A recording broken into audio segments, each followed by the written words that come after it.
નમસ્કાર મિત્રો, સ્વાગત છે તમારું અમારી આ યુટ્યુબ ચેનલ જ્ઞાન યાત્રામાં। મિત્રો, આજે આપણે ગુજરાત પોલીસ ભરતીની વાત કરવાના છીએ અને સાથે સાથે જે નવી ભરતી આવવાની છે એના વિશે પણ વાત કરવાના છીએ। કેટલી જગ્યા આવશે, ક્યારથી ફોર્મ ભરાશે, આવી બધી જ વિગતો આપણે આજના વિડીયોમાં ચર્ચા કરવાના છીએ।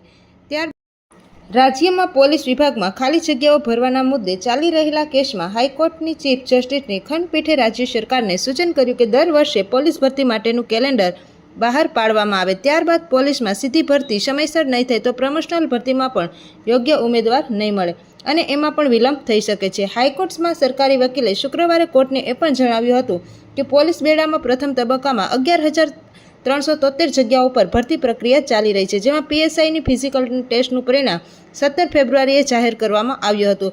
હવે જો કોન્સ્ટેબલમાં ઇમ્પોર્ટેડ જે લોકો પરીક્ષાની તારીખનું છે એના માટે ફિઝિકલ ટેસ્ટનો 12 માર્ચે પરિણામ ઘોષિત થયું છે, એટલે કે જાહેર થયું છે, જેની લેખિત પરીક્ષા છે 15 જૂન।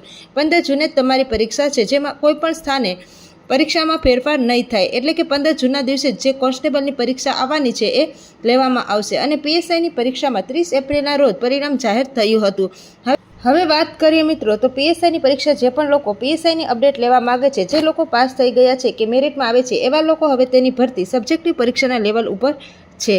હવે વાત કરીએ ક્લેરિફિકેશનની, તો કે છેલ્લા વર્ષમાં સપ્ટેમ્બરમાં 4800 જગ્યાઓ પર પ્રમોશનલ પોસ્ટ ખાલી હતી, જે ડિસેમ્બર મહિનામાં 3700 જેટલી જગ્યા ખાલી હતી અને જાન્યુઆરી મહિનામાં 700 જેટલી જગ્યા ખાલી હતી અને જ્યારે છેલ્લા 3 મહિનામાં 2370 પોલીસ કર્મીઓનું પ્રમોશન થયું છે, જ્યારે 1921 જગ્યા ખાલી છે, જેના કારણે હાઈકોર્ટે કહ્યું હતું કે જો સીધી ભરતી સમયસર નહીં થાય તો પ્રમોશન માટે પણ યોગ્ય ઉમેદવાર મળી શકશે નહીં। અને ત્યારબાદ સરકારી વકીલે કહ્યું હતું કે રાજ્યમાં 5 પોલીસ ટ્રેનિંગ સેન્ટર છે અને 2 નવા બની રહ્યા છે, જેની 2500ની કેપેસિટી છે, જેમાં વધારેમાં વધારે 500ની ક્ષમતાનો ઉમેરો થશે। પોલીસ ટ્રેનિંગ સેન્ટરના ફોટા કોર્ટ સમક્ષ મૂકવામાં આવ્યા હતા અને ત્યારબાદ દર વર્ષે રેગ્યુલર કેલેન્ડર બહાર પાડવામાં સૂચન કર્યું હતું અને હાઈકોર્ટે સરકારને પ્રગતિ અહેવાલ રજૂ કરવા સાથે 25મી જુલાઈ રાખી છે। હવે આપણે મહત્વની વસ્તુ એ જોવાના છે કે 25,660 જેટલી ખાલી જગ્યા ઉપર સીધી ભરતી કરવામાં આવશે।